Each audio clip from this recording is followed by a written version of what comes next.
Akun Twitter Donald Trump dibekukan secara permanen.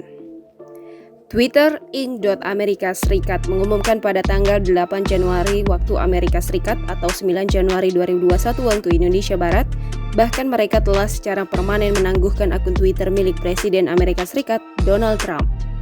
Setelah melihat lebih dekat postingan terbaru Presiden Trump, Twitter mengatakan bahwa dia berisiko mengalami kekerasan lebih lanjut. Sebelumnya, pada tanggal 6 Januari, Twitter mengatakan telah terjadi pelanggaran serius terhadap postingan presiden tersebut atas situasi di mana pendukung Presiden Trump masuk ke Parlemen Federal Amerika Serikat dan menduduki Capitol sehingga ada yang meninggal. Twitter mengumumkan penangguhan dan menyatakan bahwa akan menangguhkan akunnya selamanya jika ada pelanggaran lebih lanjut.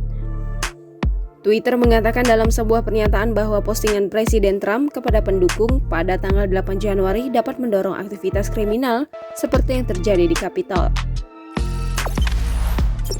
Jangan lupa subscribe, share, komen, dan like ya!